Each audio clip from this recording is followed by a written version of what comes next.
Hi అండి అందరికీ welcome back to Lucky's kitchen. ఈరోజు మన కిచెన్లో వినాయకుడికి ఎంతో ఇష్టమైన బియ్యం పిండితోటి పాల తాలికలు ఎలా చేయాలో చూసేద్దాం రండి. ముందుగా అయితే ఇక్కడ సగ్గు బియ్యం ఉంటాయి కదా, ఒక 2 టేబుల్ స్పూన్ దాకా సగ్గు బియ్యాన్ని నానబెట్టుకోండి.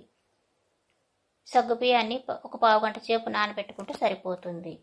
ఇక్కడ మనం ఒక గిన్నె తీసుకోవాలి. గిన్నెలోకి ఒక కప్పు దాకా బెల్లం వేసుకోండి. అదే కప్పుతోటి ఒక కప్పు వాటర్ కూడా వేసుకొని స్టవ్ పైన పెట్టి మంటని మీడియంలో పెట్టుకొని కొంచెం సేపు దీన్ని కరగనివ్వండి. ఇది కొంచెం బాగా కరిగిపోతుంది కదా, ఇట్లా కరిగిపోయిన తర్వాత పక్కన పెట్టేయాలి. ఇది పాకం రావాల్సిన పని లేదండి. బెల్లం కరిగిపోయింది కదా, దీన్ని పక్కన పెట్టేసి ఇప్పుడు వచ్చేసి బియ్యం పిండి అనమాట. ఇది ఇంట్లో పట్టించిన పిండి అండి. ఇక్కడ ఒక కప్పు దాకా బియ్యం పిండి అయితే తీసుకుంటున్నాను. ఇప్పుడు స్టవ్ పైన ప్యాన్ పెట్టుకొని దాంట్లోకి ఒక కప్పు బియ్యం పిండికి ఒక కప్పు వాటర్ అయితే వేసుకోవాలి. అలాగే దాంట్లోకి కొంచెం బెల్లం కూడా వేసుకోండి. ఈ బెల్లం కరిగిపోయిన తర్వాత ఈ పిండి ఉంటుంది కదా, పిండి మొత్తం దీనిలోకి వేసుకొని బాగా కలపండి. దీంట్లోకి నేను గోధుమ పిండి కూడా వేసానండి, చూపించలేదు. ఈ బెల్లం ఎందుకు వేసాను అంటే తాలికలు సప్పగా రాకుండా ఉంటాయి, తినేటప్పుడు టేస్ట్గా ఉంటాయి అన్నమాట, అందుకు వేసాను కొంచెం. ఇప్పుడు ఆ ఉడికించుకున్న పిండిని ఒక ప్లేట్లోకి ట్రాన్స్ఫర్ చేసుకోండి. ఇప్పుడు ఈ పిండి మొత్తాన్ని వేడిగా ఉన్నప్పుడే బాగా కలుపుకోవాలి.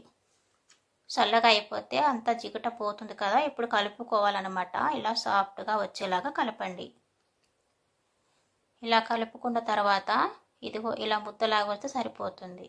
దీంట్లో నుంచి కొంచెం పిండి తీసి పక్కన పెట్టేసుకోవాలి. ఇది తర్వాత పనికొస్తుంది మనకి లాస్ట్లో. అలాగే పిండిని కొంచెం కొంచెంగా తీసుకొని ఇప్పుడైతే తాలికలు చేసుకోవాలి. చాకింగ్ బోర్డు ఉంటుంది కదా, ఇది ఇలాంటి చాకింగ్ బోర్డు మీద కానీ ఏదైనా పీటా ప్లేట్లు ఉంటే వాటి మీద చేసుకోవచ్చు. ఇంకొచ్చేసి ఇప్పుడు మురుకుల పీట ఉంటుంది కదా, మురుకులు మిషన్ అంటారు, దాంట్లో కూడా కొంచెం కొంచెం మనం మురుకులు ఎలా చేస్తామో అలా పిండి వేసుకొని కూడా డైరెక్ట్గా ప్యాన్లోకి కూడా వేసుకోవచ్చు. వేసేస్తే సరిపోతుంది. ఇక్కడ నేనైతే దీనిపైన ఇలా చేసుకుంటున్నాను. ఇలా అన్ని తాలికలన్నీ ఈ సైజులో చేసుకొని పక్కన పెట్టుకోవాలి. కొంతమంది చాలా లావుగా చేస్తారు కదా, ఎవరి ఇష్టం వాళ్ళది. నేనైతే ఇలా చేశానండి. ఇలా చేసుకొని పక్కన పెట్టిన తర్వాత ఇప్పుడు స్టవ్ పై మళ్ళీ ప్యాన్ పెట్టుకొని దాంట్లోకి ఒక కప్పు దాకా వాటర్ తీసుకోండి. వాటర్ కొంచెం మరిగిన తర్వాత ఇందాక నానబెట్టుకున్న సగ్గు బియ్యం వేసుకొని ఒక 2-3 నిమిషాల దాకా ఉడకనివ్వండి. ఇది సగం ఉడికిపోయిన తర్వాత దీంట్లోకి ఇప్పుడు పాలు పోసుకోవాలి. ఇక్కడ నేనైతే 3 కప్పుల దాకా పోసుకుంటున్నాను. మన ఇష్టం అండి, మనకి ఇంకా ఎంత కావాలంటే అంత వేసుకోవచ్చు అనమాట. ఇక్కడ నాకు ఇంతే ఉన్నాయి కాబట్టి వేసాను.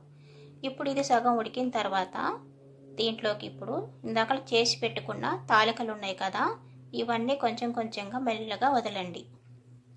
ఒకదాని మీద ఒకటి వేస్తే అన్నీ కొంచెం ఇరిగిపోయినట్టుగా అయిపోతాయి కదా.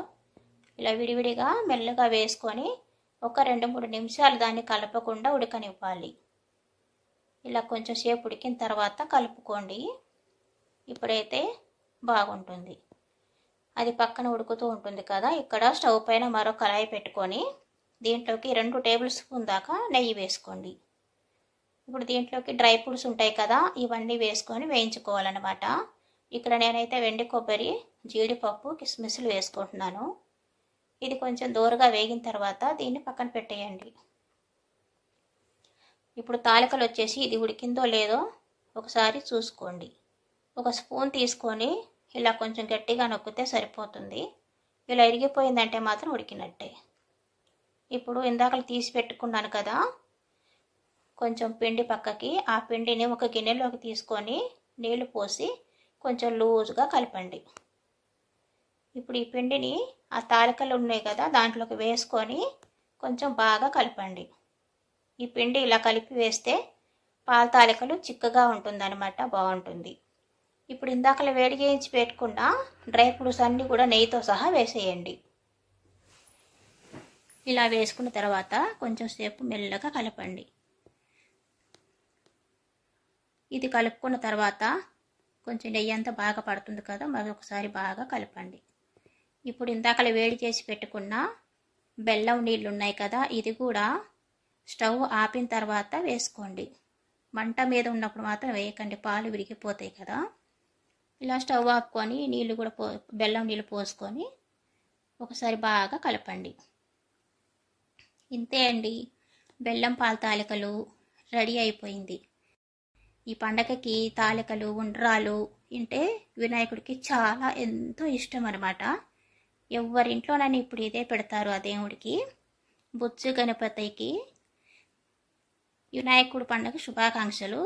నచ్చితే లైక్ చేయండి, షేర్ చేయండి, సబ్స్క్రైబ్ చేసుకోండి.